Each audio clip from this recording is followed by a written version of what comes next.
Hello friends, यहाँ पर एक बात बताने जा रहे हैं कि आपको अगर जूलॉजी पढ़ने में प्रॉब्लम है, मतलब क्वेश्चन तो पढ़ते समय आप समझ जाते हैं लेकिन याद नहीं रह पाता है, तो उसका एक सिंपल सा तरीका ये है कि आप क्वेश्चन को समझ लीजिए, उसमें से जो जो पॉइंट है उस पॉइंट को आप लिख लीजिए। इस तरह से लिखिए कि उस पॉइंट को लिखने के बाद अब सिर्फ पॉइंट ही याद रहेगा तो हम 4-5 लाइन लिख सकते हैं। इस तरीके से आप लिखने की कोशिश कीजिए, तो वही चीज़ आपको आज बताएंगे। तो हम 2022 का क्वेश्चन बताएंगे और इसी में से जैसे 2022 का क्वेश्चन करेंगे तो 4 या 5 क्वेश्चन ज़रूर आ जाएगा 2024 के एग्ज़ाम में। मतलब 2021 से 24 वाले के एग्ज़ाम में 2022 के क्वेश्चन में से 4 या 5 क्वेश्चन ज़रूर रहेगा। वहीं पे अगर 2022 से 25 सेशन है तो उनका एग्ज़ाम 25 में होगा, इसीलिए उनके लिए 2023 का क्वेश्चन ज़रूरी है। तो अभी जो क्वेश्चन बताने जा रहे हैं वह स्पेशल 2021 से 24 के लिए है, और 2022 से 25 वाले भी देख सकते हैं, कोई बुरा नहीं है। लेकिन ये जो बता रहे हैं यह जनरली 2021 से 24 वालों के लिए है। तो हर क्वेश्चन को बस समझाने की कोशिश करेंगे और उसका पॉइंट बताएंगे कि आप कैसे उसको ध्यान में रखेंगे ये चीज़। तो सबसे पहला क्वेश्चन यहाँ पर बताते हैं। सबसे पहले है कि define and classify amino acid with suitable example, add a note on the function of amino acid. तो इस क्वेश्चन में क्या कहा गया हुआ है कि एमिनो एसिड को डिफाइन करना है, एमिनो एसिड किसको कहते हैं वो बताना है, और उसके बाद उसका जो ये है एमिनो एसिड का, just wait few second, amino acid का जो टाइप्स है वो आपको बताना है, और उसके बाद आपको फंक्शन ऑफ एमिनो एसिड लिखना है। तो इस तरीके से ये आपको क्वेश्चन करना है। तो ये जो टोटल 2 3 4 5 6 7 8 9, तो ये टोटल है। और बनाने का तरीका भी बता देते हैं आपको। एक जो पहला रहेगा शॉर्ट नोट्स और ऑब्जेक्टिव, वो दोनों में से एक आपको बनाना कंपलसरी है। अब नीचे बच गया चार क्वेश्चन बनाना है। तो ग्रुप ए में से आपको बनाने का मन है बना लीजिए 2, या ग्रुप बी से, मतलब तीनों ग्रुप में से कम एक क्वेश्चन बनाना है, और मैक्सिमम से मैक्सिमम 2 क्वेश्चन बनाना है। तो और टोटल मिलाकर 4 ही क्वेश्चन बनाना है। तो आप समझ गए होंगे। जैसे एज फॉर एग्जांपल अगर मुझे एग्ज़ाम देना है तो उसमें हमको जो लगेगा, जैसे ग्रुप ए से 2 क्वेश्चन बना लेंगे, ग्रुप बी से 1 और ग्रुप सी से 1, तो ऐसे ये टोटल 4 हो गया, और ऑब्जेक्टिव बनाएंगे तो 5। तो ऐसे बनाना है। तो वो बनाने का तरीका जान गए होंगे। अब यहाँ पर हम हर क्वेश्चन का टॉपिक सिर्फ बताएंगे, क्योंकि आप क्वेश्चन को तो समझ जाते हैं, अगर टॉपिक आपको ध्यान में रहेगा तो आप एक्सप्लेन भी कर सकते हैं इजीली, ज़्यादा मुश्किल नहीं होगा। तो एक एक स्ट्रक्चर को बताने की कोशिश करेंगे। सबसे पहला था यहाँ पे क्लासिफिकेशन ऑफ एमिनो एसिड। यहाँ पर सिलेबस में भी देख सकते हैं कितना सारा चीज़ आपको स्टडी करना है पेपर 5 में। और यहाँ पे है सबसे पहला देख रहे हैं कौन सा था, एमिनो एसिड। तो एमिनो एसिड का वो पेज निकालते हैं, कहाँ पे है। तो देख सकते हैं ये ग्रुप ए में, मतलब पहला क्वेश्चन था एमिनो एसिड। तो defined and classify amino acid with suitable example, add note on the function of amino acid. तो इसका डिफाइन आप एमिनो एसिड का कर दीजिए। इतना सारा टॉपिक आपको लिखना होगा। इंट्रोडक्शन में आप अमीनो एसिड के बारे में जो भी चीज़ जानते हैं वो चीज़ लिख सकते हैं। जैसे कुछ बता देते हैं अमीनो एसिड के 4-5 पॉइंट। अमीनो एसिड 2 शब्द से मिलकर बना है, एक एमाइन शब्द और एक एसिड शब्द। इसीलिए अमीनो एसिड का अर्थ है कि यह इसमें एसिड भी पार्ट होता है और बेसिक भी पार्ट होता है। अमीनो एसिड जो होता है वह प्रोटीन का, बहुत सारे अमीनो एसिड मिलकर प्रोटीन का फॉर्मेशन करते हैं, और अगर 2 अमीनो एसिड जुड़ा है तो वह पेप्टाइड बॉन्ड्स, मतलब अमीनो एसिड जो जुड़ता है पेप्टाइड बॉन्ड्स के द्वारा ही जुड़ता है। इसी तरीक़ा से आप इसमें बहुत सारे पॉइंट्स को लिख सकते हैं। Structure of amino acid. Structure of amino acid, आप सिंपल अमीनो एसिड का ऐसा डायग्राम बनाइए जिसमें एक एमाइन पार्ट हो, एक है। तो ये चीज़ आप जब देखेंगे तो जैसे एच ये हो गया, फिर उसके बाद बीच में कार्बन हो गया, यहाँ पे एक आर हो गया, और एक एमाइन ग्रुप जैसे NH2 हो गया, और एसिड ग्रुप COOH। तो इस तरीके से आप बना देंगे तो ये अमीनो एसिड्स का है। और इसी के बारे में आपको एक्सप्लेन कर देना है कि इसमें एक का जो ये कार्बन होता है वह कायरल कार्बन कहलाता है, क्योंकि इस कार्बन पर चारों अलग अलग ग्रुप होते हैं। जैसे यहाँ पर H हो गया, यहाँ पे R ग्रुप हो गया, फिर यहाँ पे NH2 हो गया, यहाँ पर COOH हो गया। तो ये सब आपको स्ट्रक्चर में थोड़ा सा एक्सप्लेन करना है। अब क्लासिफिकेशन ऑफ अमीनो एसिड है, तो क्लासिफिकेशन अमीनो एसिड का ये सब के बेस पर किया जाता है। जैसे अमीनो एसिड इस classification based on structure, structure के बेस पे आप क्लासिफिकेशन कर सकते हैं अमीनो एसिड्स का कि इसमें किस तरह का स्ट्रक्चर होता है। Primary amino acid, secondary amino acid तो खैर नहीं होता है, लेकिन इसी के बारे में कुछ पॉइंट्स आप ऐड करके लिख सकते हैं। गेस्ट पेपर में या कहीं पर भी देखेंगे तो इसका मिल जाएगा। फिर है बी में कि nutritional classification of amino acid, इसका भी ट्रिक तो याद किए थे, लेकिन फिर से आप ये इसेंशियल अमीनो एसिड के बारे में लिख दीजिए क्या होता है। फिर semi essential amino acid, non essential amino acid. अगर कुछ बताना चाहे तो इसमें इसेंशियल अमीनो एसिड ये होता है जो हमारे बॉडी में नहीं बनता है और हम लोग के लिए जो ज़रूरी अमीनो एसिड होता है तो उसको इसेंशियल अमीनो एसिड कहते हैं।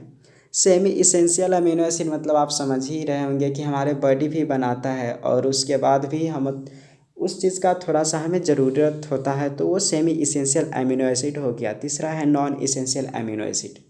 नॉन इसेंशियल अमीनो एसिड में हमारा बॉडी खुद उस अमीनो एसिड का फॉर्मेशन करता है जो हमारे लिए ज़रूरी होता है, इसीलिए वो नॉन इसेंशियल अमीनो एसिड कहलाएगा। तो ये ऐसे ही कर के आपको लिखना है और सब में कुछ कुछ एग्जाम्पल भी लिख देना है। तो आप इसी तरीक़ा से पॉइंट बस याद रखें कि हमें इंट्रोडक्शन लिखना है जब ये आएगा क्वेश्चन, फिर स्ट्रक्चर ऑफ अमीनो एसिड लिखना, फिर क्लासिफिकेशन ऑफ अमीनो एसिड लिखना, फिर ये क्लासिफिकेशन ऑफ अमीनो एसिड में पहला लिखना है amino acid classification based on the structure. फिर बी में है nutritional classification of amino acid में इसेंशियल पहला अमीनो एसिड है, दूसरा है सेमी इसेंशियल अमीनो एसिड, तीसरा non essential amino acid.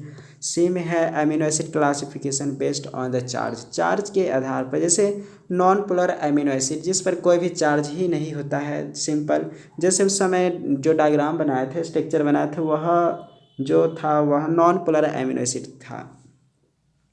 Uncharged amino acid जिस पर कोई चार्ज ही नहीं होता और चार्ज्ड पोलर अमीनो एसिड जिस पे चार्ज होता है।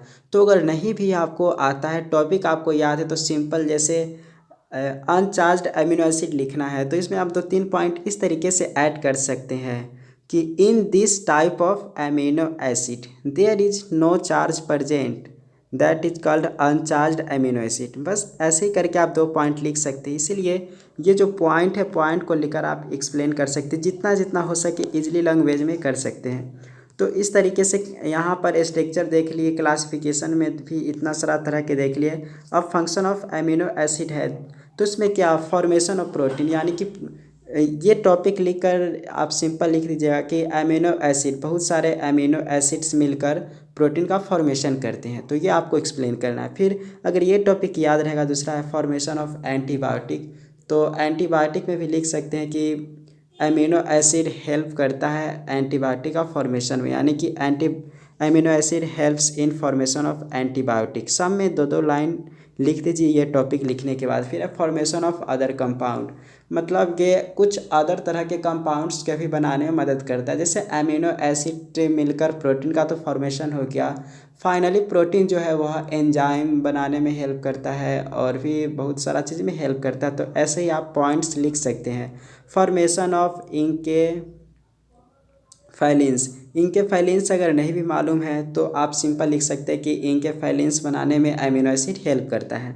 बायोलॉजिकल बफर लाइक वर्क, यानी कि बायोलॉजिकल बफर की तरह काम करता है। अगर हमारे बॉडी में किसी भी सेल्स के अंदर अगर वहाँ पे ज़्यादा एसिडिक वैल्यू हो गया, मतलब एसिडिक चीज़ बढ़ गया, तो वह वहाँ पे जाकर एसिडिक बढ़ गया तो वह बेसिक की तरह काम करेगा। अगर बेसिक चीज़ हो गया ज़्यादा तो वह मतलब एसिड की तरह काम करेगा। इसीलिए बफर्स की तरह काम करते हैं, यानी कि वह हमेशा हर चीज़ को न्यूट्रल रखने की कोशिश करने का काम करता है अमीनो एसिड। ऐसे ही आप एक्सप्लेन कर सकते हैं, जो बोल रहे हैं वो एक्सप्लेन ही करना है। सिंथेसिस ऑफ ग्लूकोज, वो ग्लूकोज के फॉर्मेशन में भी हेल्प करता है।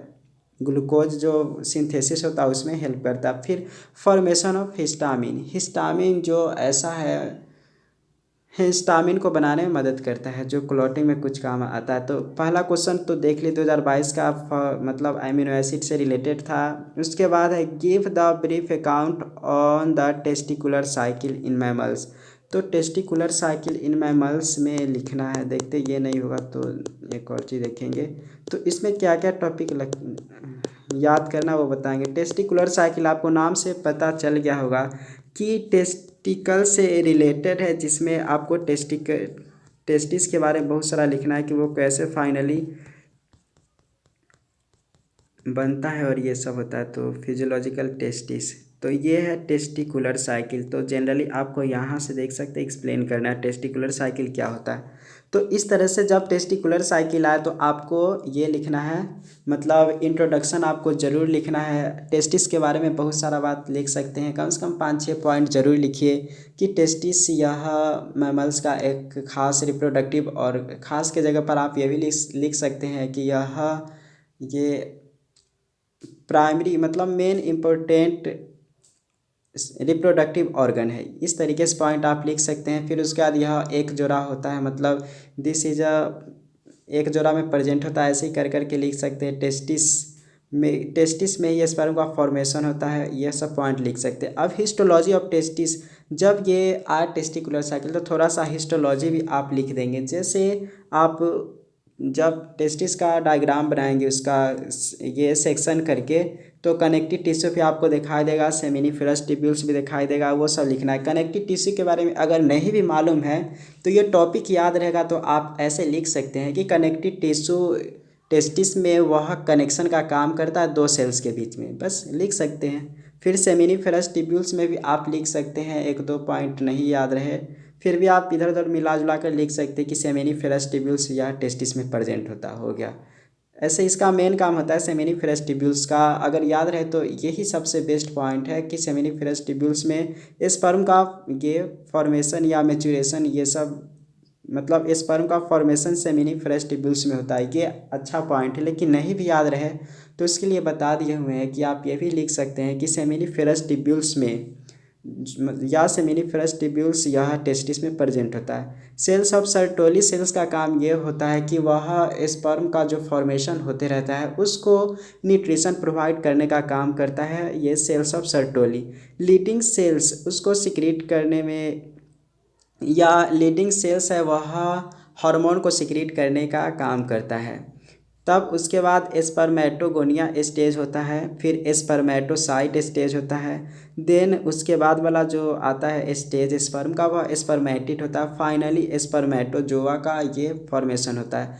तो ये सब पॉइंट लिखना है। ये सब पॉइंट आप अगर ये डायग्राम बना देंगे तो बहुत बेहतर होगा। डायग्राम बताने की कोशिश कर दे, कौन सा डायग्राम होगा। तो डायग्राम जूलॉजी है तो हर चीज़ में आप कोशिश कीजिए कि डायग्राम हम ज़रूर ऐड करें, तो ऐड करने की कोशिश कीजिएगा डायग्राम को। तो यहाँ पे होगा कहीं पे, तो जैसे यहाँ पे देख रहे हैं ये टेस्टिस है, तो इस तरीके से टेस्टिस का डायग्राम बनाइए और यहाँ पे आपको बहुत सारा पार्ट दिखाई दे रहा होगा। तो जैसे स्पर्मेटोगोनिया है, प्राइमरी स्पर्मेटोसाइट है, सेकेंडरी स्पर्मेटोसाइट है, फिर स्पर्मेटोजोआ। तो ये सब डायग्राम, तो इसलिए डायग्राम बनाना और टॉपिक वो याद रख लेना कि क्या क्या टॉपिक लिखना है। नहीं भी आता तो 2-4 पॉइंट लिख देंगे तो वो भी काफ़ी है। उसके बाद आपको लिखना है टेस्टिकुलर साइकिल। टेस्टिकुलर साइकिल में आने के बाद आप ये सब लिखना है टेस्टिकुलर साइकिल क्या होता है। तो जो स्पर्म का मतलब स्टार्टिंग से लेकर जब निकलने तक जो फाइनली स्पर्म का फॉर्मेशन कहलाता है टेस्टिकुलर साइकिल। ऐसे कुछ पॉइंट आप थोड़ा सा पढ़ने पर और क्लियर होगा। हम बस ओवरव्यू बता रहे हैं कि कैसे आपको एग्जाम में लिखना है। हर क्वेश्चन को इसी तरीक़ा से टॉपिक आपको ध्यान रख लेना है। तो टेस्टिकुलर साइकिल के बारे में थोड़ा सा लिख दीजिए। फिर stage in the testicular cycle का क्या क्या स्टेज होता है वो आपको लिखना है। फिर इसमें आता है सबसे पहला स्पर्मेटोगोनियल स्टेज। स्पर्मेटोगोनियल स्टेज आप जब याद करेंगे तो उसमें ये सब स्टेज आता है, जैसे डार्क या एडी टाइप स्पर्मेटोगोनिया। नहीं भी मालूम है तो आप सीधे लिख सकते हैं कि स्पर्मेटोगोनियल स्टेज का यह इम्पोर्टेंट स्टेज होता है, जिसमें जो स्पर्मेटोगोनिया होता है वह डार्क या एडी टाइप के स्पर्मेटोगोनिया बनता है। जो जो हम एक्सप्लेन कर दिए ऐसे ही आपको भी एक्सप्लेन कर देना, अगर नहीं मालूम है तब। नहीं तो एक बार अच्छे से कहीं से भी वीडियो देख लीजिए, ये सब क्लियर आपको हो जाएगा। और नहीं भी क्लियर होगा तो ये सब ध्यान देने के बाद आपको बस थोड़ा सा बढ़ा चढ़ा कर लिखना होगा, क्योंकि ग्रेजुएशन में मिला जुला कर अगर आप टॉपिक लिखने के बाद एक्सप्लेन कर देंगे मिला जुला कर ही, तो उससे बहुत अच्छे मार्क्स आ जाएगा। उसके बाद बी में भी आप उसी तरीक़ा से बात बढ़ा देंगे, पॉली या एपी टाइप स्पर्मेटोगोनिया। तो ये आप एक्सप्लेन कर सकते हैं जैसे डार्क एडी टाइप में बताया। फिर टाइप बी स्पर्मेटोगोनिया, यह स्पर्मेटोगोनियल स्टेज का थर्ड स्टेप होता है जिसमें टाइप बी स्पर्मेटोगोनिया बनता है। तो ऐसे ही आप एक्सप्लेन कर सकते, ज़्यादा मुश्किल नहीं है। उसके बाद है स्पर्मेटोसाइटिक स्टेज। स्पर्मेटोसाइटिक स्टेज में जो यह है, यह मियोटिक फेज कहलाता है, क्योंकि जो स्पर्मेटोगोनियल स्टेज में वह 2n होता है यानी कि डिप्लॉयड होता है, लेकिन जैसे ही स्पर्मेटोसाइटिक स्टेज आता है तो वह हैप्लॉयड हो जाता है, तो इसी को मियोटिक फेज कहते हैं। तो यह स्पर्मेटोगोनियल स्टेज के बाद आता है स्पर्मेटोसाइटिक स्टेज। तो हम ऐसे ही 3-4 पॉइंट्स बता रहे हैं, कैसे बना रहे हैं वो भी आप बनाने का तरीका सीख सकते हैं। अगर मालूम है तो बहुत अच्छी बात है, नहीं मालूम है तो आप इस तरीके से भी बना सकते हैं। उसके बाद है स्पर्मेटिड्स।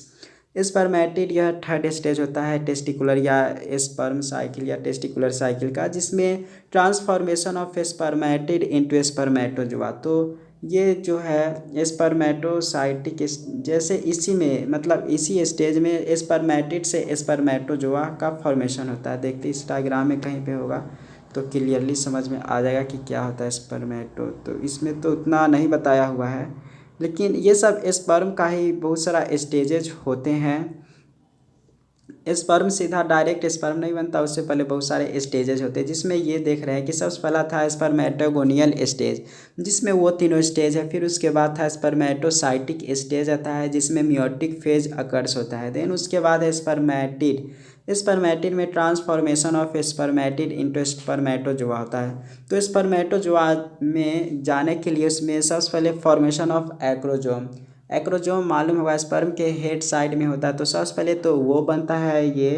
देन उसके बाद डेवलपमेंट ऑफ फ्लैजिलम, फ्लैजिला भी उसके टेल साइड में डेवलप होता है। Then condensation of chromatin, then loss of excess cytoplasm, जो एक्सेस साइटोप्लाज्म होता है वो लॉस होता है। तब फाइनली स्पर्मेटिड से स्पर्मेटोजोआ बनता है। स्पर्मेटोजोआ को ही स्पर्म कहते। तो ये सब स्टेज होता है। लास्ट में कंक्लूजन में 3-4 लाइन लिख दीजिएगा कंक्लूजन टॉपिक लिखकर, तो आप समझ गए कि कैसे इसको एक्सप्लेन करना है। दूसरा भी हम लोग समझ गए। उसके बाद देखते हैं इस क्वेश्चन मतलब टेस्टिकुलर साइकिल के बाद कौन सा क्वेश्चन है वो देखते हैं। तो 2022 का क्वेश्चन इसमें है, तो देख सकते हैं ये। इसके बाद है यहाँ पर, सॉरी वो तो हम 6th क्वेश्चन को एक्सप्लेन करने लगे थे। अच्छा कोई बात नहीं। यहाँ पे है give an account of beta oxidation of fatty acid. Beta oxidation of fatty acid है, तो इसमें थोड़ा सा आपको बस एक चीज़ याद रखना होगा और तब थोड़ा सा एक्सप्लेन करने आना चाहिए। बस थोड़ा सा तरीका सीख लीजिए, लेकिन उसी से रिलेटेड कुछ ना कुछ लिखिएगा तो हो जाएगा। कभी beta oxidation of fatty acid आए तो ये वाला डायग्राम जरूर याद रखिएगा। यहाँ पे सबसे पहला ये फैटी एसिड है। फैटी एसिड के ही जो अल्फ़ा के बाद बीटा कार्बन होता है उस पर ऑक्सीजन आकर और आने के बाद वह फाइनली बहुत सारे स्टेजेज में गुजरते गुजरते उसमें एटीपी या एनर्जी का फॉर्मेशन होता है, तो वही beta oxidation of fatty acid कहलाता है। तो ये फैटी एसिड है, यहाँ पर देख सकते हैं कोएंजाइम SH। देन यहीं पे मतलब जो फैटी एसिड है एक तो फैटी वाला पार्ट है और एक एसिडिक वाला पार्ट है। तो यहाँ पे जो देख रहे हैं ये RCHCH ये फैट हो गया, सॉरी हाँ ये फैट हो गया, और यहाँ पे एसिड है COOH। तो ये वाला कार्बन है या अल्फ़ा कार्बन, और ये वाला जो कार्बन देख रहे हैं ये बीटा कार्बन है। तो इसी कार्बन पर ऑक्सीडेशन होता है, तो इसीलिए beta oxidation of fatty acid कहलाता है। तो ये बहुत सारे स्टेजेज है, बस इसको थोड़ा सा ध्यान में रख लीजिए और एक्सप्लेन के साथ आप कहीं से पढ़ लीजिए। ये वाला डायग्राम आप ध्यान में रखेंगे कि कहाँ पर क्या हो रहा है। तो यहाँ पे ATP लगता है, तब उसके बाद ये वाला स्टेज होता है जहाँ पर ये वाला देख सकते हैं ये जुड़ जाता है। देन उसके बाद जो देखते हैं यहाँ पे एसिल कोएंजाइम डिहाइड्रोजिनेज, जो एंजाइम की हेल्प से जो ये वाला स्टेजेज होता है फैटी एसिड का, वह फाइनली इस स्टेज में आता है जहाँ पर देख सकते ये दोनों के बीच में एक कार्बन था, यहाँ पे 2 कार्बन जुड़ गया। तो फाइनली हम कहेंगे कि ये चीज़ आपको याद करना पड़ेगा, तो ये याद कर लीजिए। तब उसके बाद इस स्टेज के बाद यहाँ पे ये वाला स्टेजेज में आता है जहाँ पे ये NAD जो होता है उसका ये हाइड्रोजिनेशन होता है। तो हाइड्रोजिनेशन होने के बाद यहाँ पे NADH+H+ ये फॉर्मेशन हो जाता है, और फिर उसके बाद यहाँ पे ये वाला स्टेज आ जाता है जहाँ पर beta keto acyl coenzyme A होता है, और जो यहाँ पे आता है वह रिस्पायरेटरी में चला जाता है। जो ये फॉर्मेशन होता है, जो हम लोग रिस्पायरेशन लेते हैं तो फाइनली इससे यह H2O का फॉर्मेशन हमारे बॉडी में करता है। ऐसे ही एक्सप्लेन कर देना, डायग्राम अगर याद रहेगा तो जो अभी बता रहे उसी को मिला जुला कर लिख देना है। तब उसके बाद थायोलेज, बीटा कीटो थायोलेज में ये है, मतलब इस स्टेज के बाद इसमें कोएंजाइम थायोनिल ये आता है तो फाइनली ये वाला बना लेता है एसिल कोएंजाइम ए।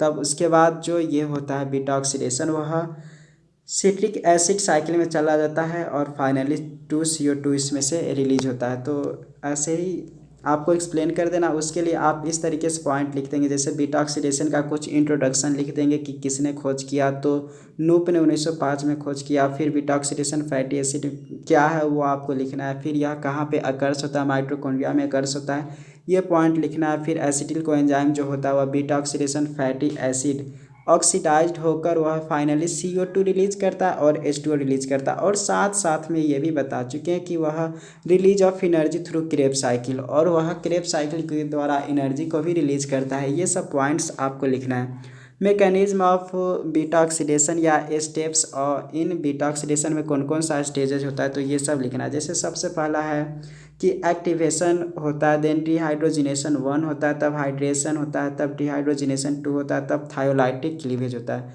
तो इस तरीके से इसके मतलब 5 ये स्टेप्स है, और 5 स्टेप्स में आपको एक एक स्टेप्स को, तो हम मेन इसमें आपको क्या रखना है, ये मैकेनिज्म के जो स्टेज है वो लिखना है, मतलब याद कर लेना है, और उसके बाद ये वाला डायग्राम को याद कर लेना है। तब उसके बाद आप ये टॉपिक लिख कर एक्सप्लेन करते हैं। जैसे एक्टिवेशन में क्या है, तो फैटी एसिड जो है वह जनरली इनर्ट होता है, इसीलिए सबसे पहला उसका एक्टिवेशन होता है, मतलब ये एक्टिवेटेड होता है। तब एंजाइम उसमें थायोकाइनेज जो आता है, और उसके साथ ATP के हेल्प से को enzyme convert fatty acid to active fatty acid called acyl coenzyme A. और यही ATP जो होता है वह enzyme provide the enzyme for this reaction ATP enzyme. ऐसे ही मिला जुला कर आप लिख देंगे। फिर डिहाइड्रोजिनेशन 1 में भी ऐसे ही लिखा हुआ है। तो ये सब मेन जो बताना था इस क्वेश्चन में, एक तो जो बीटा ऑक्सीडेशन का बीटा ऑक्सीडेशन और फैटी एसिड का ये वाला डायग्राम इम्पोर्टेंट था जो यहाँ चार्ट के रूप में दिया हुआ है, और उसके बाद ये पाँचों इसका जो भी मैकेनिज्म है वो याद रख लेना। उससे पहले इंट्रोडक्शन याद रखिए और लास्ट में कंक्लूजन याद रखिए, तो एक्सप्लेन कर सकते। तो डिहाइड्रोजिनेशन में क्या लिखा हुआ है वो आप देख सकते हैं। देन उसके बाद जो है थर्ड स्टेप हाइड्रेशन में क्या होता है, हाइड्रेशन में भी आप लिख देंगे। अगर नहीं भी मालूम है इसमें तो बहुत अच्छे से लिखा हुआ है, लेकिन आपको नहीं भी मालूम है तो आप ये लिख सकते हैं कि हाइड्रेशन जब होता है बीटा ऑक्सीडेशन ऑफ मतलब फैटी एसिड का, तो जनरली जो वाटर का एडिशन होता है। ऐसे ही कर के आप लिख सकते हैं। तब डिहाइड्रोजिनेशन 2 में क्या होता है वो भी आप लिख सकते हैं, थोड़ा सा पढ़ कर। देन थायोलाइटिक क्लीवेज में भी लिख सकते हैं। तो इस तरीके से इस क्वेश्चन का आंसर आप लिख सकते हैं, बस वो पाँचों स्टेज को ध्यान में रखकर और डायग्राम को ध्यान में रखकर। उसके बाद कौन सा क्वेश्चन है देख लेते हैं। यहाँ पर 2022 के क्वेश्चन है, तो इस क्वेश्चन में है कि fat soluble vitamins with their functions. तो क्लासीफाई विटामिन, सबसे पहले विटामिन को क्लासीफाई करना है और उसके बाद आपको फैट सॉल्युबल विटामिन को एक्सप्लेन करना है। तो देखते हैं विटामिन को हम, और तब उसको कैसे एक्सप्लेन करना है वो भी आपको बताएंगे। तो बस 2022 के क्वेश्चन को पूरा कर रहे हैं, तो इसमें लगे रहें अच्छे से। उम्मीद है कि आपको ज़रूर अच्छा लग रहा होगा, नहीं भी लग रहा तो आप कमेंट करके बता सकते हैं। यहाँ पे जैसे classify vitamins discuss briefly fat soluble vitamins को ये ब्रीफली एक्सप्लेन करना है। तो इस पर सबसे पहले आपको इंट्रोडक्शन लिखना है। इंट्रोडक्शन में आप विटामिन्स के बारे में लिख सकते हैं कि विटामिन्स यह वाइटल और एमाइन शब्द से मिलकर बना है, जिसका अर्थ होता है कि चाहे मिला जुला कर कुछ भी पॉइंट्स अपना से लिख सकते हैं। जैसे विटामिन्स ह्यूमन बॉडी के लिए बहुत इम्पोर्टेंट है, जो बहुत सारे चीज़ में हेल्प करते हैं। अलग अलग विटामिन्स अलग अलग रोल निभाता है हमारे बॉडी में, ऐसे ही लिख देना इंट्रोडक्शन में। कंपोजिशन ऑफ विटामिन्स में जनरली लिख सकते हैं कि इसमें एमाइन जरूर होते हैं, उसके बाद कार्बन भी होता है, ऐसे मिला जुला कर लिख दीजिएगा। नहीं मालूम है तब ये बता रहे हैं, मालूम होने के बाद तो इसमें बहुत अच्छे अच्छे बात दिया हुआ है। तो एक एक टॉपिक आप सर्च कर करके भी पढ़ सकते हैं, मेरे ही चैनल पर अपलोडेड है। Classification of vitamins according to solubility के हिसाब से जो इसका क्लासिफिकेशन किया गया है, एक तो फैट सोलुबल विटामिन्स है, दूसरा है वाटर सोलुबल विटामिन्स। तो ये आपको टॉपिक लिखना है, क्लासिफिकेशन ऑफ विटामिन जो बता रही है टॉपिक है। अब फैट सोलुबल विटामिन में आपको मालूम होगा कि A, D, E, and K है। अब फैट सोलुबल विटामिन में सबसे पहले आपको विटामिन ए को एक्सप्लेन करना है। ए का नाम रेटिनल है, या इसी को कभी कभी अगर एल्डिहाइड ग्रुप है तो रेटिनल कहलाता है, और अल्कोहल ग्रुप है तो वह रेटिनॉल कहलाता है। तो विटामिन ए का नाम रेटिनल भी कहेंगे, वो भी सही है, रेटिनॉल कहेंगे वो भी सही है, इसका ऐसे एक और नाम होता है।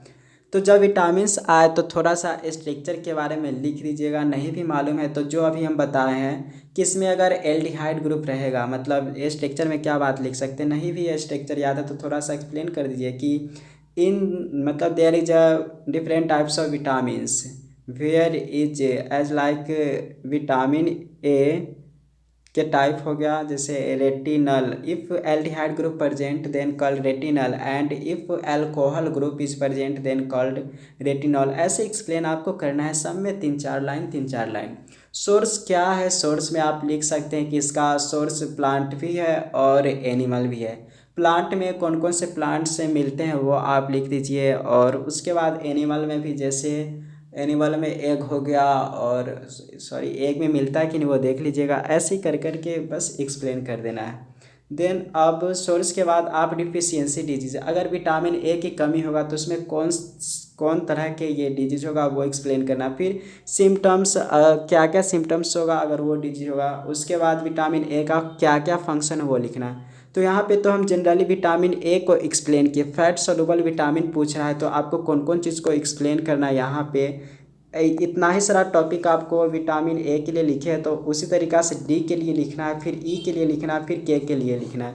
तो समझ सकते हैं इसका कितना लाइन में एक्सप्लेन आप कर सकते हैं, तो वो आप समझ के होंगे किस तरीके से पॉइंट लिखना है। उसी तरीक़ा से अगर वाटर सोलुबल विटामिन आता तो वाटर सोलुबल विटामिन्स में आप इंट्रोडक्शन लिखते हैं, इंट्रोडक्शन के बाद कंपोजिशन ऑफ विटामिन लिखते हैं, फिर क्लासिफिकेशन ऑफ विटामिन लिखते हैं अकॉर्डिंग टू सॉल्युबिलिटी। इतना सारा पॉइंट तो उसके लिए भी मतलब सही है। और यहाँ पर आप दूसरा पॉइंट लिख देते हैं वाटर सोलुबल विटामिन, जिसमें आप सबसे पहले एक्सप्लेन करते हैं विटामिन बी को, तब उसके बाद विटामिन सी को एक्सप्लेन करते हैं, और इसके बाद भी इनोसिटॉल भी विटामिन में ही आता है तो वो भी एक्सप्लेन कर सकते हैं। तो समझ गए कि क्या क्या टॉपिक इसमें मतलब इसमें एक्सप्लेन करना है। तो ये हमारा क्वेश्चन था, देख लिए ये गिव।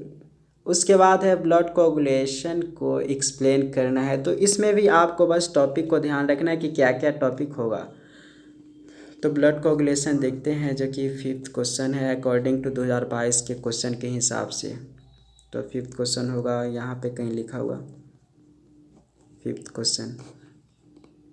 तो उम्मीद है कि ज़रूर अच्छे से समझ रहे होंगे ये चीज़ को कैसे एक्सप्लेन करना है वो चीज़। तो यहाँ पे 4th क्वेश्चन,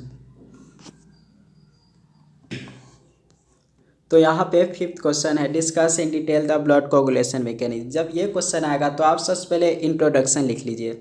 इंट्रोडक्शन में ब्लड कोगुलेशन के बारे में जो भी कुछ जानते हैं वो आप लिख लीजिए कि ब्लड कोगुलेशन क्या होता है। तो जब ब्लड बहता है और वही जब स्टॉप होता है तो वही कहलाता है क्लॉटिंग, और उसी क्लॉटिंग के द्वारा जो प्रोसेस होता है वो ब्लड कोगुलेशन कहलाता है। मतलब मेन ऐसे ही मिला जुला कर टूटी फूटी भाषा में आपको बता रहे हैं और आप एक्सप्लेन कर सकते हैं ठीक ठाक से। और उसके बाद आपको ये इंट्रोडक्शन में 3-4 पॉइंट लिखने के बाद या 5-6 पॉइंट लिखने के बाद आप मैकेनिज्म ऑफ ब्लड कोगुलेशन लिखेंगे। तो सबसे पहला क्या होता है, जब ब्लड कोगुलेशन होता है तो इसमें कन्वर्जन ऑफ प्रोथ्रोम्बिन जो होता है वह थ्रोम्बिन में कन्वर्ट होता है। तो ये टॉपिक याद रहेगा तो जनरल आप ये भी लिख सकते हैं कि this is the first mechanism of blood coagulation in which prothrombin is converted into thrombin. ऐसे ही मिला जुला कर आप लिख सकते हैं। देन उसके बाद लाइब्रेशन ऑफ थ्रोम्बोप्लास्टिन में भी लिख सकते हैं कि this is the second mechanism of blood coagulation in which there is librate the thromboplastin. ये फिर थर्ड है conversion of fibrinogen into fibrin में आप ये पॉइंट लिख सकते हैं। तो इस तरीके से फिर रोल ऑफ ब्लड प्लेटलेट का क्या रोल होता है वो एक्सप्लेन कर सकते हैं। तो ये बता रहे कि कौन कौन टॉपिक आपको लिखना है, क्योंकि आप समझ तो लेंगे लेकिन टॉपिक याद रहेगा तो हम पूरा उम्मीद है कि आप अच्छे से एक्सप्लेन भी कर सकते हैं। तो मैकेनिज्म ऑफ ब्लड कोगुलेशन में समझ गए कि कौन कौन सा टॉपिक है। फिर उसके बाद है फैक्टर ऑफ ब्लड क्लॉटिंग। अब हर फैक्टर मतलब इसमें जनरली किसी में 11 फैक्टर, किसी में 12 और किसी में कभी कभी 13 फैक्टर दिया रहता है। तो सभी फैक्टर का कुछ न कुछ मतलब नाम तो याद रखना और ये सीक्वेंस से ध्यान रखना है कि क्या क्या कौन सा फैक्टर का क्या क्या नाम है। तो सबसे पहला फैक्टर 1 जिसमें फाइब्रिनोजेन कहते हैं फैक्टर 1 का। इसमें आप एक या दो लाइन जरूर लिखिए कि इस फैक्टर का क्या नाम है। देन फैक्टर 2 में है प्रोथ्रोम्बिन। प्रोथ्रोम्बिन में भी आप लिख दीजिए कि इसमें क्या क्या वो है प्रोथ्रोम्बिन का काम।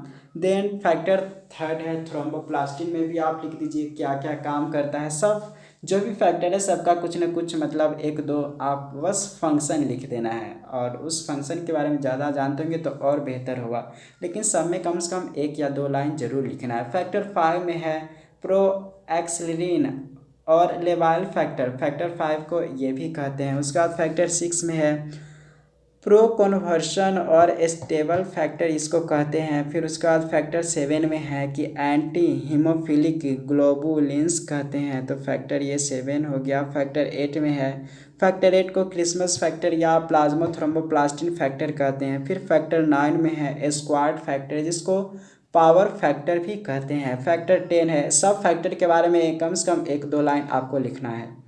फैक्टर और ये टॉपिक थोड़ा सा वैरी भी हो सकता है क्योंकि सब अपना अपना आइडिया से बताने की कोशिश करते हैं और हम भी ये अपना आइडिया से बता रहे हैं कि इस तरीके से लिखेंगे तो बेहतर होगा।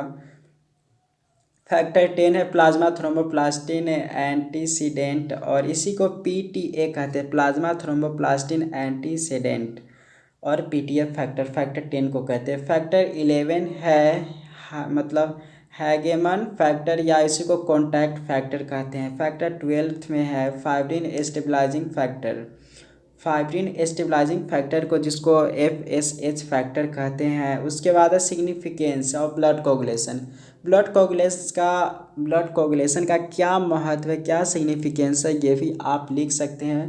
कंक्लूजन तो मेनली आपको ये बता रहे समझिए आप सिर्फ एक क्वेश्चन का आप सिर्फ पॉइंट एक पेज याद कर रहे हैं और उसमें कहीं ना कहीं थोड़ा मोड़ा इधर उधर से मिला जुला कर डायग्राम भी बना देंगे तो एक पेज में डायग्राम बनाने की कोशिश कीजिए तो 2 पेज तो आपका ऐसे ही भर गया। और सबके बारे में अगर आप जस्ट 2 लाइन भी लिख दिए तो टोटल 3 पेज और ऐड कर दीजिए, आपका जनरल 5 पेज आराम से भर जाएगा।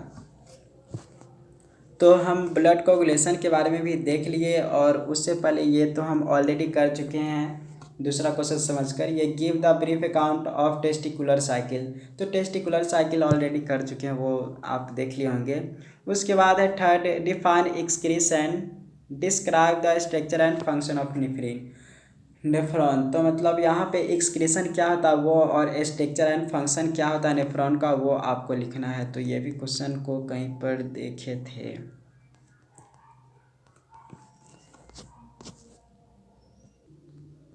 ये क्वेश्चन है define excretion describe the structure and function of nephron.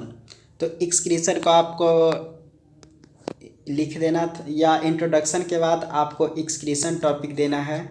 Excretion topic देने के बाद यहाँ पर structure and function of nephron है तो आप स्ट्रक्चर नेफ्रॉन का आप बना देंगे। तो नेफ्रॉन का स्ट्रक्चर मालूम होगा कि कैसे बनाना है, जैसे यहाँ पे आप ऐसे कीजिए और यहाँ से ऐसे कीजिए तो फाइनली ये इस तरीके से बनता है, इतना मालूम होगा। तब इस तरीके से यहाँ आने के बाद ऐसे स्ट्रक्चर होता है, ऐसे चला जाता है, तब ये थोड़ा सा ये लूप्स ऑफ हेनले ऐसे बनता है, देन उसके बाद ये फाइनली ऐसे जाता है और तब यहाँ पे ऐसे। तो इस तरीके से ये ध्यान में रखना है कि कैसे ये स्ट्रक्चर बनता है मतलब नेफ्रॉन का। और यहाँ पर ग्लोमेरुलस होता है, एक एक स्ट्रक्चर नेफ्रॉन के स्ट्रक्चर में देखेंगे तो जो जो स्ट्रक्चर जैसे यहाँ पे आप लिखेंगे एफरेंट ब्लड वेसल्स और यहाँ पे क्योंकि जाता है ऐसे तो ये इफरेंट ब्लड वेसल्स हो गया। फिर उसके बाद दो, ये तो देख लिए दो पॉइंट्स के बाद यहाँ पर देखेंगे ग्लोमेरुलस। ग्लोमेरुलस होता है ये वाला स्ट्रक्चर में, वो लिख देंगे। और ये जो देख रहे हैं ऐसे जो कैप्सूल होता है उसको बाउमेंस कैप्सूल कहते हैं। 4 टॉपिक समझ गए। उसके बाद अब ट्यूब्स के बारे में आते हैं। तो यहाँ पे जो होता है प्रॉक्सिमल कॉन्वोल्यूटेड ट्यूब्यूल, ये 5 पॉइंट हो गया। फिर यहाँ पर लूप्स ऑफ हेनले, ये 6ठा पॉइंट है। जब 6th पॉइंट आप लिखेंगे तो आप उसमें ये चीज़ ऐड कर देंगे, एक असेंडिंग लूप ऑफ हेनले और डिसेंडिंग लूप ऑफ हेनले। पहले तो डिसेंडिंग लूप ऑफ हेनले जो नीचे की ओर जाता है लूप ऑफ हेनले वो डिसेंडिंग लूप ऑफ हेनले, और जो ऊपर की ओर जाता है वह असेंडिंग लूप ऑफ हेनले कहलाता है। तो ये पॉइंट लिख देंगे। छठा ये था। 7वां ये वाला देखेंगे तो ये जो होता है डिस्टल कॉन्वोल्यूटेड ट्यूब्यूल्स कहलाता है। तो ये 7वां पॉइंट है स्ट्रक्चर वाला नेफ्रॉन का। फिर उसके बाद ये कलेक्टिंग डक्ट है। तो इस तरीके से टोटल 8-9 पॉइंट्स आप लिख सकते हैं। स्ट्रक्चर एक पन्ना में होगा और उसी को एक्सप्लेन आप अगर स्ट्रक्चर बना देंगे तो मिला जुला कर आप लिख सकते हैं। हर स्ट्रक्चर के बारे में 2 या 3 पॉइंट्स तो लिख ही सकते हैं। तो टोटल आप ये जो जो टॉपिक बताया वो आपको लिखना है। तो ये उसके बाद आपको थोड़ा सा एक्सक्रीशन पूछा है तो ये भी आप लिख सकते हैं। यूरिया सिंथेसिस इन लीवर, या इसी को ऑर्निथिन साइकिल कहते हैं। तो यह करीब एक पेज में आपको सिर्फ ये बनाना है कि ऑर्निथिन साइकिल। अगर ये वाला बना देंगे तो आप एक्सप्लेन कर सकते हैं। तो ये क्योंकि एक्सक्रीशन पूछा है इसीलिए। फिर है यूरिन फॉर्मेशन या function their excretion. Generally function of आप ये लिख सकते हैं कि नेफ्रॉन का क्या क्या फंक्शन होते हैं। तो नेफ्रॉन के फंक्शन में आप जनरल लिख सकते हैं कि यूरिन को एक्सक्रीट करने में काम करता है। पहला तो ये फंक्शन हो गया। दूसरा ये लिख सकते हैं कि यूरिन को कंसंट्रेट करने में भी काम करता है, मतलब यूरिन को बहुत पतला बनाने में हेल्प करता है। तीसरा ये लिख सकते हैं कि बहुत सारे चीज़ को एब्जॉर्प्शन होने में भी हेल्प करता है, और यह बहुत सारा चीज़ को एब्जॉर्ब भी नहीं होने देता है। तो इस तरीके से 5-6 पॉइंट फंक्शन में आप लिख सकते हैं। तो उम्मीद करते कि इस क्वेश्चन को आप कैसे बनाएंगे एक बार पढ़ लीजिए, और टॉपिक जो जो बताया उस टॉपिक को आप लिख लीजिए। तो इस क्वेश्चन का आंसर आप बेहतर तरीके से दे सकते हैं। तो ये भी क्वेश्चन उम्मीद करते हैं कि आप समझ गए होंगे। इसमें हर जो जो टॉपिक है या जो जो क्वेश्चन है हर क्वेश्चन को यूट्यूब पे बताए हुए हैं। तो ये 5, 6, 7 क्वेश्चन हमने समझ लिया। उसके बाद यहाँ पर है कि give a brief account of chemical nature and physiological action of hormone of neurohypophysis. तो अब न्यूरोहाइपोफाइसिस को एक्सप्लेन करना है तो इसमें कौन कौन सा टॉपिक है वो आप बताते हैं। न्यूरोहाइपोफाइसिस, तो physiological action of neurohypophysis hormone. तो एक एडिनोहाइपोफाइसिस होता है, एक न्यूरोहाइपोफाइसिस होता है। तो यहाँ पर जनरली पूछा गया हुआ है न्यूरोहाइपोफाइसिस। तो देख लेते हैं ये कौन चीज़ का है। ये पिट्यूटरी ग्लैंड्स का है, पिट्यूटरी ग्लैंड्स। उसके बाद देख लेते कौन सा दिया हुआ है। तो देख सकते हैं ये पिट्यूटरी ग्लैंड के ही 2 पार्ट्स होते हैं। तो आपको डायग्राम पहले बना लेना है। जैसे यहाँ पे क्वेश्चन पूछने का बहुत सारा तरीका है, वो सब का यहाँ पे give an account structure and function of pituitary gland भी पूछ सकता है। जिसमें अगर ये क्वेश्चन पूछेगा तो आपको एडिनोहाइपोफाइसिस और न्यूरोहाइपोफाइसिस को एक्सप्लेन करना है, या describe the histology and physiology of pituitary gland in mammals को एक्सप्लेन करना है। इस तरीके से भी क्वेश्चन आ सकता है। या describe the structure and function of neurohypophysis, या डिस्क्राइब या give an account of histology and function of adenohypophysis. इतना तरह के क्वेश्चन पूछ सकता है, लेकिन फाइनली हमें न्यूरोहाइपोफाइसिस पूछा है। तो इसमें हम न्यूरोहाइपोफाइसिस में देख सकते हैं जनरल क्या पॉइंट्स लिखना है, ज़्यादा तो नहीं है। ये न्यूरोहाइपोफाइसिस में इसका स्टार्टिंग से बताते हैं। जब न्यूरोहाइपोफाइसिस आएगा तो पार्स नर्वोसा या न्यूरल लोब आपको लिखना है इसके बारे में, क्योंकि न्यूरोहाइपोफाइसिस के जनरल आपको बताते हैं जो हमारा पिट्यूटरी ग्लैंड होता है। जैसे डायग्राम ही चले जाते हैं वहाँ से बताते हैं। तो जैसे ये डायग्राम है पिट्यूटरी ग्लैंड जो लोकेटेड मतलब ये हमारे हाइपोथैलेमस मतलब ये माथे में प्रेजेंट होता है। तो वहाँ पे देखेंगे ये जो होता है वह इसका 2 लोब होता है। एक है यहाँ पे एडिनोहाइपोफाइसिस और यहाँ पे देख रहे हैं न्यूरोहाइपोफाइसिस। तो इसका एक लोब ये हो गया, आगे की साइड एडिनोहाइपोफाइसिस होता है और न्यूरोहाइपोफाइसिस पीछे की साइड होता है, और ये इसी से स्ट्रक्चर जुड़ा होता है। तो इस स्ट्रक्चर कुछ समझ गए कि इसका 2 पार्ट्स होता है जनरली, और दोनों पार्ट्स के भी कुछ इसके अंदर भी बहुत सारे स्ट्रक्चर प्रेजेंट होता है और इसके अंदर भी बहुत सारे स्ट्रक्चर होता है। तो जनरली देखेंगे ये ऑप्टिक कियाज है, मतलब ऑप्टिक रिसेप्टर की तरह ये काम करता है, क्योंकि पिट्यूटरी ग्लैंड ऐसा है, इसी को मास्टर ग्लैंड कहते हैं। पिट्यूटरी ग्लैंड क्योंकि बहुत सारे चीज़ को यह कंट्रोल करके रखता है, यहाँ तक कि अगर सिक्रीट करना हो, मतलब गोनैड का मतलब जैसे स्पर्म हो या जो फीमेल गोनैड में हो गया, जैसे ओवम को रिलीज करना, इसमें भी काम करता है। उसके अलावा हम मतलब ये मास्टर ग्लैंड का तो शरीर के बहुत सारे फंक्शन को कंट्रोल करने का ये काम करता है। तो न्यूरो सिक्रेटरी न्यूरॉन्स को ये सिक्रेट करता है। यहाँ पे रिलीजिंग फैक्टर बहुत सारे होते हैं जो रिलीज कराने में काम करता है। तो जनरल तो आप देख लिए क्या क्या, और इसके बीच वाला स्ट्रक्चर को पार्स इंटरमीडिया कहते हैं, वो आपको ध्यान में देना चाहिए। तो देख सकते हैं ये क्या क्या काम करता है। और यहाँ पे पार्स नर्वोसा जिसको न्यूरोहाइपोफाइसिस कहते हैं, इसका फंक्शन तो लिखना पड़ेगा। तो फंक्शन में क्या क्या काम करता है, जैसे इसके फंक्शन में हो गया ये पार्स इंटरमीडिया के बारे में पहले बता देते हैं। यह पार्स इंटरमीडिया जो होता है ये वो मतलब मेलानोसाइट स्टिमुलेटिंग हार्मोन ये सिक्रेट करता है, ये हार्मोन। तो ये हार्मोन क्या करता है कि हमारे बॉडी में जो भी पिगमेंटेशन होता है, मतलब जानते होंगे जैसे ही 12 13 14 साल के बाद एज होता है तो थोड़ा सा एकदम व्हिटिश कलर या मतलब एकदम स्किनी कलर अच्छा सुंदर होता है, तो थोड़ा सा ऑयली फेस या ऑयली बॉडी हो जाता है। तो ये मेलानोसाइट हार्मोन सिक्रीट के कारण हो जाता है। अब पार्स इन मतलब एडिनो हाइपोफाइसिस में कोई मतलब कौन कौन हार्मोन सिक्रीट किया जाता है इसके द्वारा, तो ग्रोथ हार्मोन के बारे में भी आप लिख सकते हैं या जानते होंगे। अगर ये सिक्रीट होता है तो अच्छे से ग्रोथ होता है, वहीं पे अगर बहुत ज़्यादा सिक्रीट होता है वो भी प्रॉब्लम होता है, और बहुत कम सिक्रीट होने से भी प्रॉब्लम हो जाता है। फिर प्रोलैक्टिन समझते होंगे कि मिल्क सिक्रीशन इन फीमेल में ये हेल्प करता है। फिर है थायरोट्रोपिन, मतलब ये ब्लड को भी ये करने में हेल्प करता है, या थायराइड में भी कुछ हेल्प करता है। FSH फॉलिक्यूलर स्टिमुलेटिंग हार्मोन यानी कि फॉलिक्यूल्स को भी स्टिमुलेट करता है।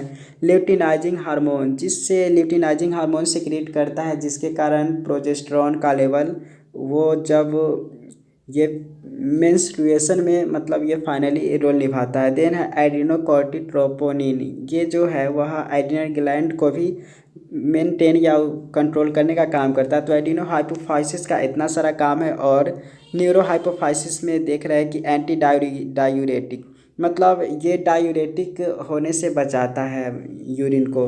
उसके बाद हार्मोन है, हार्मोन्स में जैसे सुप्रा ऑप्टिक की न्यूक्लियस कुछ हार्मोन, फिर ऑक्सीटोसिन हार्मोन को सिक्रीट करने का काम करता है न्यूरो हाइपोफाइसिस में ये। आप इसका एक एक स्ट्रक्चर देख सकते हैं, जैसे transverse section of pars distalis जिसको ये कहते हैं, मतलब एडेनो हाइपोफाइसिस। तो इसको जब इसका सरफेस को जूम करके देखने पर इतना सारा स्ट्रक्चर दिखाई देता है, जैसे क्लोवाइड हो गया, साइनोसॉइड हो गया, एसिडोफिल्स हो गया, देन क्रोमोफोब हो गया, फिर बेसोफिल्स विथ ग्रैन्युल्स इन साइटोप्लाज्म में इतना सारा देखने को मिलेगा। और उसके बाद यहाँ पे देख रहे हैं पार्स नर्वोसा, इसको घुमा तो नहीं सकते, लेकिन आप वीडियो पॉज करके या इसको उधर घुमा कर देख सकते हैं। पार्स नर्वोसा का जब ये देखा जाता है तो इतना सारा जैसे ब्लड वेसल्स आपको दिखाई देगा, फिर हेयरिंग बॉडी भी दिखाई देगा। उसके बाद पॉलीगोनल सपोर्टिंग न्यूरोलॉजिकल सेल दिखाई देगा जो पीट्यूसाइट कहलाता है। देन उसके बाद यहाँ पे है न्यूरी सिक्रेटरी ग्रैनुअल्स भी प्रेजेंट होता है। तो इसी स्ट्रक्चर को आपको थोड़ा सा एक्सप्लेन करना है। अब देखिए यहाँ पे तो जनरल पूछा गया है इस क्वेश्चन के अकॉर्डिंग न्यूरो हाइपोफाइसिस का, फिर भी यहाँ पे हम एडिनो हाइपोफाइसिस के बारे में बता देते हैं। तो एडिनोफाइसिस या आगे की साइड होता है प्रेजेंट, जिसको पार्स डिस्टेलिस कहते हैं, ऐसे एक्सप्लेन कर सकते हैं। या एंटेरियर साइड प्रेजेंट होता है पिट्यूटरी ग्लैंड्स का, ऐसे ही मिला जुला कर लिख सकते हैं। इसका तीन मतलब जो एडिनो हाइपोफाइसिस होता है वह जनरली इतना सारा पार्ट्स में डिवाइडेड है। एक है पार्स डिस्टेलिस, फिर पार्स ट्यूबेरेलिस हो गया, देन पार्स इंटरमीडिया में ये डिवाइड है। सबके बारे में कुछ कुछ पॉइंट्स लिखना, ये सब टॉपिक लिखे हुए हैं। तो फाइनली न्यूरो हाइपोफाइसिस में आएगा। तो ये बात हम जान चुके हैं कि पार्स नर्वोसा या न्यूरल लोब प्रेजेंट होता है, पार्स मतलब इनफंडिबुलम प्रेजेंट होता है। अब हिस्टोलॉजिकल स्ट्रक्चर ऑफ पिट्यूटरी में जनरल पूछा गया हुआ हमें पार्स नर्वोसा के बारे में। अगर ये एडिनो हाइपोफाइसिस या पार्स डिस्टाइलिस रहता, तो उसके बारे में कुछ यहाँ पर लिख सकते हैं। फिर क्रोमोफोब के बारे में लिख सकते हैं कि क्रोमोफोब नाम मिला जुला नाम लग रहा है कि यहाँ कलर से रिलेटेड कुछ बात होगा, तो अभी कलर के बारे में लिख सकते हैं कि क्रोमोफोब होता है वह ये कलर्ड सिक्रीट या जो पिट्यूटरी ग्लैंड है उसको कलर्ड बनाने में हेल्प करता है, ऐसे ही लिख दीजिए। एसिडोफिल्स अल्फा सेल्स होते हैं उसमें प्रेजेंट होता है, फिर बेसोफिल्स बीटा सेल्स भी प्रेजेंट होता है।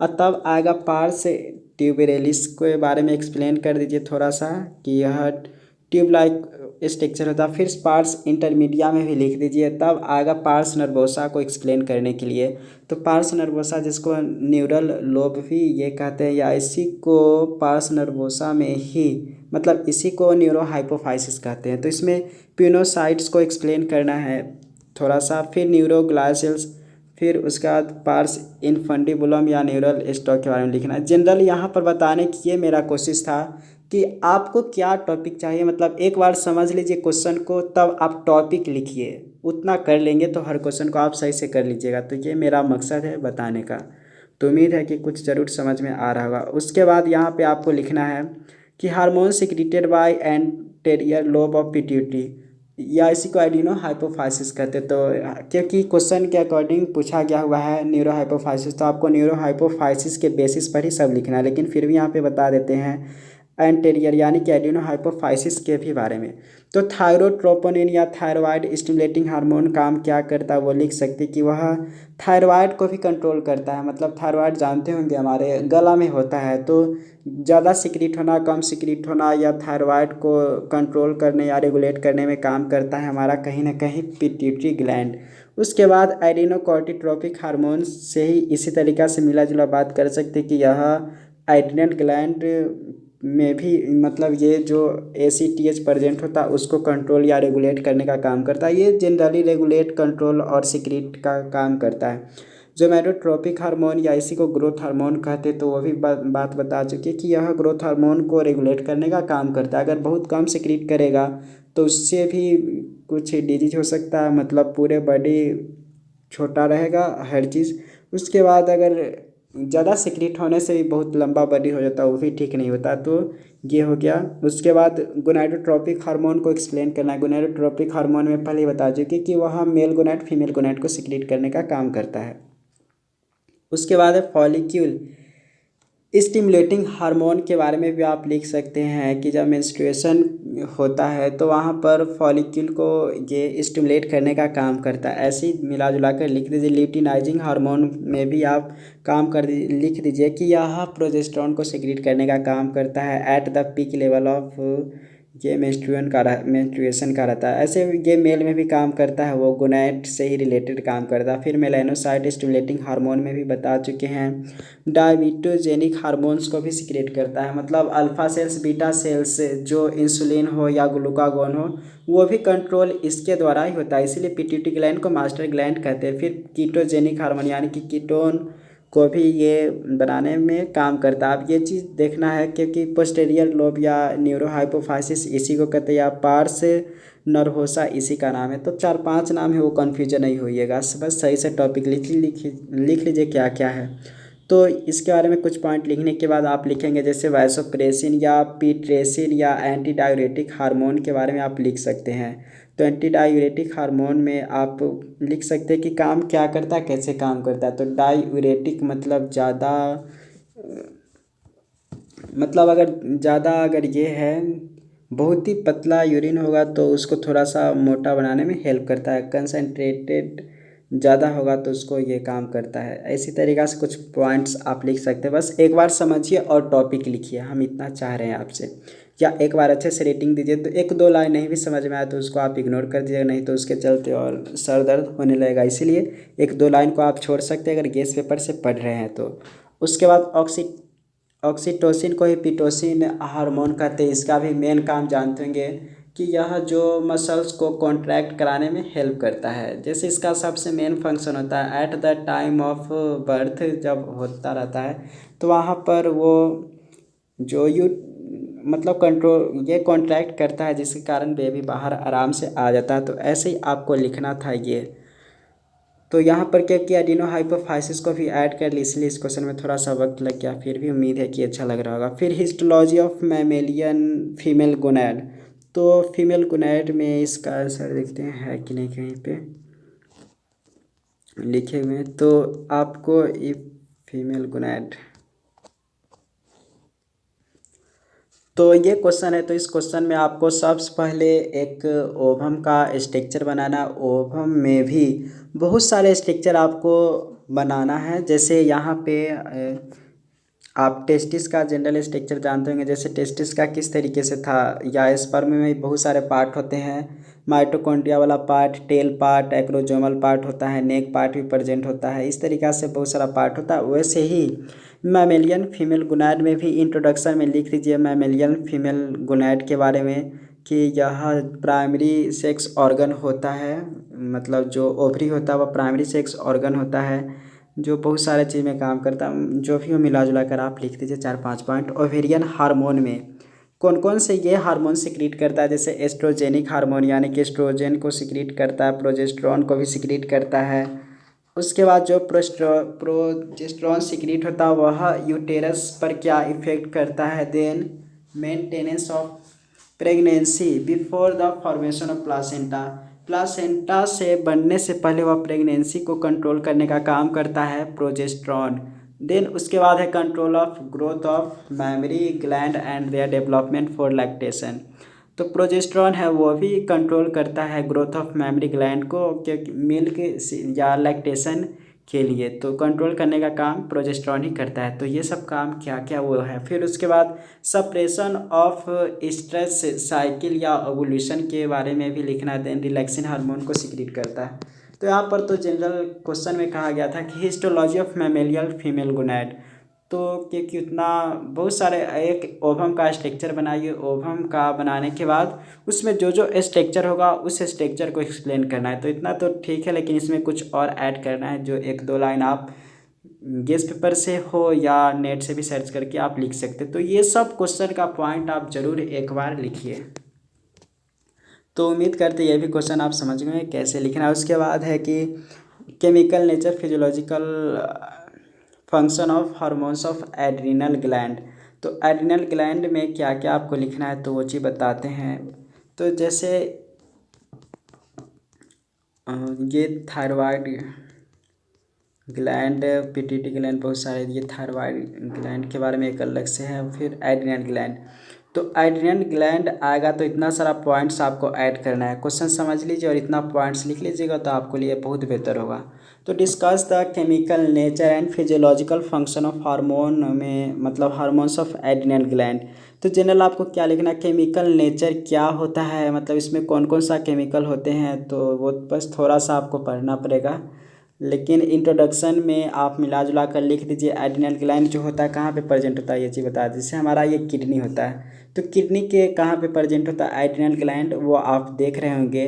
और इसी को वहाँ पे जब ये स्ट्रक्चर में देखेंगे तो ऊपर वाला लेयर को एड्रिनल कॉर्टेक्स कहते हैं, और जो इनर लेयर मेडुला वाला पार्ट देख रहे हैं तो ये position and structure of adrenal gland में इतना सारा देख रहे हैं। तो अब यहाँ पे आपको इंट्रोडक्शन में आप उम्मीद करते हैं ज़रूर कुछ लिख दीजिएगा। स्ट्रक्चर ऑफ एड्रिनल ग्लैंड में सबसे आउटर लेयर में देख लिए थे कि एड्रिनल कॉर्टेक्स होता है, एड्रिनल कॉर्टेक्स के भी फर्दर इसमें 3 ये लेयर होता है। सबसे ऊपर वाला लेयर को जोना ग्लोमेरुलोसा कहते हैं, देन उसके जस्ट नीचे वाला लेयर को जोना, जैसे यहाँ पे देख लिए थे कि एड्रिनल ग्लैंड का आप अगर कट करेंगे तो ऐसे दिखाई देगा, तो ऐसे स्ट्रक्चर दिखाई देगा। तो यहाँ पे ये वाला हो गया, जो ये वाला पार्ट्स है, ये वाला पार्ट एड्रिनल कॉर्टेक्स हो गया, और जो ये बीच वाला पार्ट्स बना है ये वाला पार्ट्स जो है वह ये एड्रिनल मेडुला हो गया। तो यहाँ पे देखेंगे जो ये वाला कलर किए इस तरह के कलर, ये जोना ग्लोमेरुलोसा हो गया, उसको आप एक्सप्लेन कर दीजिए। उसके बाद जो ये कलर बना रहे हैं ये कलर जस्ट इसके नीचे प्रेजेंट है, जो ये कलर है, तो ये उसका जोना फैसिकुलेटा है, और सबसे इनर मोस्ट लेयर जो बना है इस तरीके से ये एड्रिनल कॉर्टेक्स का ही वही जोना रेटिकुलेरिस है। तो इतना तो समझ गए कि ये लेयर के बारे में। देन उसके बाद भी अब इसमें क्या क्या फंक्शन करता है एड्रिनल कॉर्टेक्स वो आपको लिखना है। तो हार्मोन्स ऑफ एड्रिनल ग्लैंड में जैसे मिनरल कॉर्टिकॉइड्स जो होता है उसका क्या बायोलॉजिकल फंक्शन है वो आपको लिखना है। तो मिनरल कॉर्टिकॉइड्स नाम से आपको मालूम चल रहा होगा कि मिनरल्स को सिक्रीट करने का या मिनरल्स को मेंटेन करने का काम करता है हमारा एड्रिनल ग्लैंड। उसके बाद ग्लूकोकॉर्टिकॉइड्स में भी आप समझ रहे होंगे कि ग्लूकोज लेवल को भी कंट्रोल करने का काम करता है एड्रिनल ग्लैंड। क्या कम होगा तो क्या होगा, ज़्यादा होगा तो क्या होगा, ये भी पॉइंट आप लिख सकते हैं। उसके बाद सेक्स हार्मोन में है कि जैसे मेचुरेशन होना होता है male sex organ female sex organ, तो वो काम करता है एड्रिनल कॉर्टेक्स, उसमें भी बहुत रोल निभाता है। तो ये तो फिलहाल रहा एड्रिनल कॉर्टेक्स का काम क्या क्या है। उसके बाद एड्रिनल मेडुला में है कि हार्मोन्स ऑफ एड्रिनल मेडुला कौन कौन से हार्मोन होता है वो आपको लिखना है। फिर फंक्शंस में आप लिख दीजिए। फंक्शन में जैसे abnormality function of adrenal medulla and adrenal cortex. Hyper function hypo function generally बताया जा रहा है। तो एड्रिनल मेडुला तो उतना मेन जो सिक्रीशन का काम करता है हार्मोन वह एड्रिनल ग्लैंड के द्वारा वो करता है कॉर्टेक्स ही। तो एड्रिनल मेडुला में भी बस क्योंकि मिला जुला कर सब पॉइंट्स में कुछ ना कुछ लिखना है। तो हाइपर फंक्शन और हाइपो फंक्शन में आप लिख दीजिए। और उसके बाद यहाँ पे डायग्राम ये वाला ज़रूर बना दीजिएगा, ये बहुत खास डायग्राम है। तो उम्मीद करते हैं कि जो 9 क्वेश्चन था थ्योरी वो आपको समझ में आ गया कैसे लिखना है। बस आप ये काम कीजिए, हर क्वेश्चन को एक बार अच्छे से पढ़िए समझिए और तब उसके बाद ये जो पॉइंट बताए हैं वो पॉइंट एक बार लिखिए, तब देखिए कि कितना आपको समझ में आ रहा है। तो उम्मीद बहुत अच्छे समझ में आएगा। अगर आपको समझिए हर क्वेश्चन का 20% नॉलेज है, तो अगर आप बस इतना कर लेंगे, एक बार वीडियो को कोई भी कहीं से वीडियो देखिए, अच्छे से समझिए और पॉइंट लिखिए, तो उतना करने के बाद करीब 70-80% आपके पास नॉलेज चला जाएगा। ये काम आप जस्ट 1-2 दिन में भी कर सकते हैं एक पेपर का, ज़्यादा मुश्किल नहीं है। सबका लेक्चर 9 वीडियो है तो सबका लेक्चर देखने में आपको आधा आधा घंटा ही लगेगा। तो समझिए 4.5 घंटा वो, और लिखने में एक क्वेश्चन आपको पॉइंट लगेगा 10 मिनट, तो 1.5 घंटा ये। तो बस 5.5 घंटा का ही काम है, तो ये आप काम कर सकते हैं। फिर भी कोई भी प्रॉब्लम हो तो आप कमेंट करें। तो thank you so much for watching, इतना तक देखने के लिए।